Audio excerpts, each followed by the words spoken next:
शुरू करते हैं अल्लाह का नाम लेकर जो सारी कायनात का खालिक और मालिक है। छोटी सी गुजारिश है कि अगर आप मेरे YouTube चैनल पर पहली बार आए हैं तो चैनल को सब्सक्राइब करें, शुक्रिया। और आज का मौजू यजीद मलून पर लानत के हवाले से है।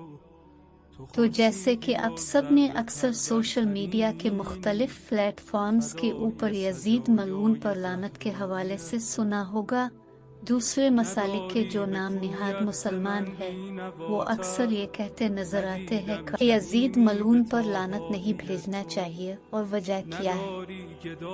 वजह यह है कि अगर क़यामत वाले दिन खुदा नखास्ता अल्लाह ने यजीद मलून को मुआफ़ कर दिया तो हम लानत की वजह से पकड़े जाएंगे, यानी लानत हमारे गिले पड़ जाएगा। क्या ही बात है, शर्म उनको मगर आएगी कभी भी नहीं। सवाल ही पैदा नहीं होता कि इनमें बेशर्म को कोई शर्म आए।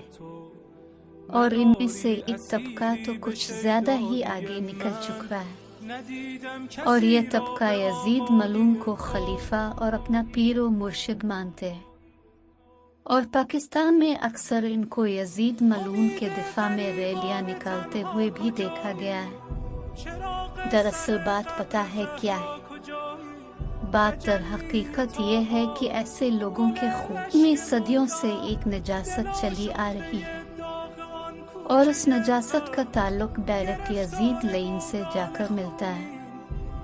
अब इनकी चालाकियों पर अगर जरा सा गौर करें, अगर उनसे सवाल किया जाए कि अगर क़यामत वाले दिन अल्लाह यजीद मलून जैसे नजिस इंसान को मुआफ़ी दे सकता है, इसको मुआफ़ी मिल सकती है, तो इस पर बेशुमार लानत भेजने वालों को क्यों नहीं मिल सकती? जी, पहली बात तो यह है कि यजीद मलून को दूर दूर तक भी मुआफ़ी मिलने का कोई इम्कान ही नहीं।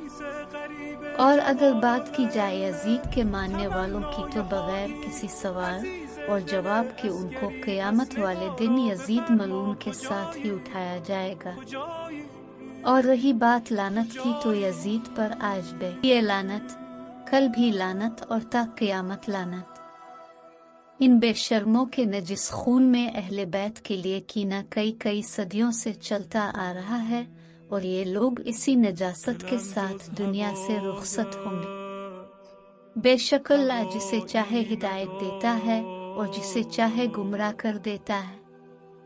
समाअत का बहुत बहुत शुक्रिया। मौला तमाम मोमिनीन को अपने हिफ्ज़ व अमान में रखे और उनकी जो भी मुश्किलें हैं मुश्किल कुशा के वसीले से आसानियाँ पैदा फरमाए। आमीन या रब्बल आलमीन। वसलाम।